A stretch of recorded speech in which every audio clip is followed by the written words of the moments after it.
Okay, so I've opened up PHP My Admin, so we're going to be sort of administering our database. Let's have a look at what we've already got stored. Now, your database could obviously be different. You could be using it for different purposes. Mine is a basic login database, so this information that's stored about users is going to help us log in.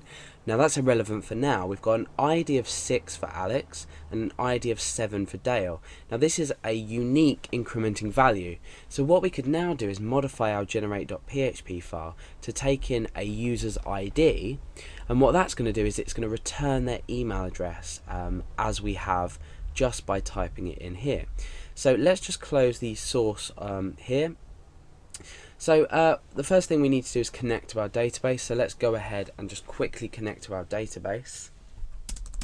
We're going to say MySQL connect. Now this is very rough, so don't follow my example in this sense. There is another tutorial about connecting to a database. So root MySQL select DB. So what we're doing now is we're selecting the database, which I believe is called A_database. So A_database. Now let's perform a query, and this is going to be MySQL query, and we can say select email. So we're selecting the email field, which is here. So select email from so what our table's called. Oh, sorry, our table's called users. So select email from users, where ID equals, and we want to specify the ID of the user, and that's going to be taken in. Let's copy and paste this up here. So query equals MySQL query select mail. So our ID here is going to be, we'll just call this ID for now.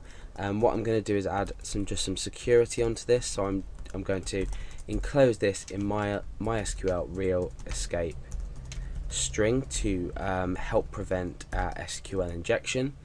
Okay, so if is set get, and this time we're going to get the value ID, and we're now going to say ID equals $_get ID. So now let me briefly take you through what I've done. I've connected to the database using connected to the server, the MySQL server, using my credentials. Then I've selected my database. Now I'm checking for an ID input. The ID is going to equal the input that we've specified using our get. Otherwise, email is going to say no email specified once again. So down here what we can do is perform our query, which we've performed. Now we should retrieve some information back. So I'm going to say query result is equal to MySQL result. Now we can specify the query that we executed. And we can also specify the row, which is going to be 0, because we're only going to retrieve one row, and then the field here, so that's going to be email. So the query that we performed here, the row, which is going to be the 0 row, which is the only row that's been returned, and email there. So what we could do is have checks in here to check if this exists, or if the ID exists. I suppose we could quickly do that now. If MySQL num rows query is greater than or equal to 1, which it will never be greater than 1, we can include this check anyway, this comparison anyway, and get the result. Otherwise, email equals ID not found.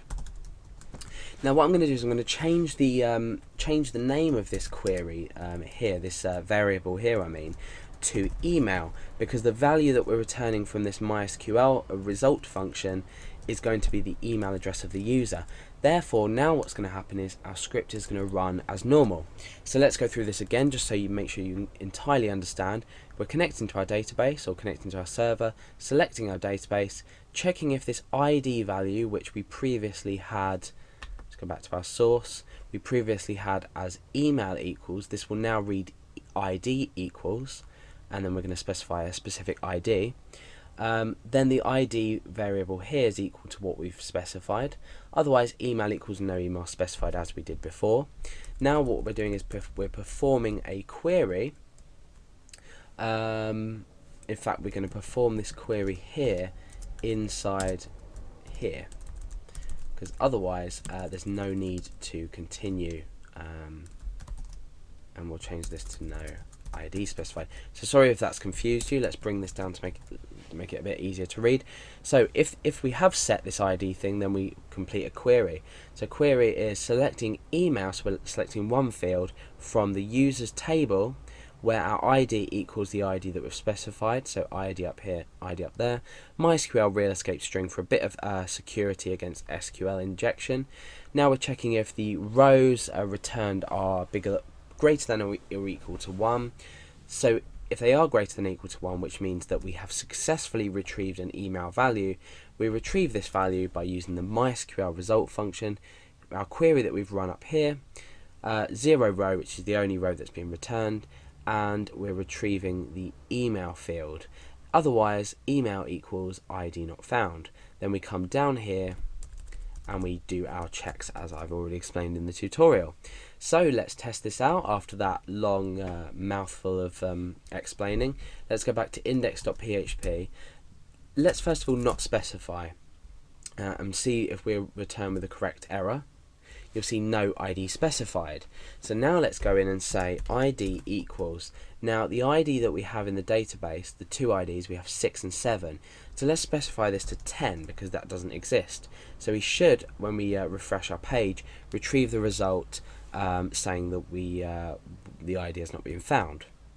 So ID not found, so that's fine, it works. Now let's go back and do it sensibly, so we can say 6. Now what this should now do is retrieve the email address of user 6, and that is alex@somedomain.com.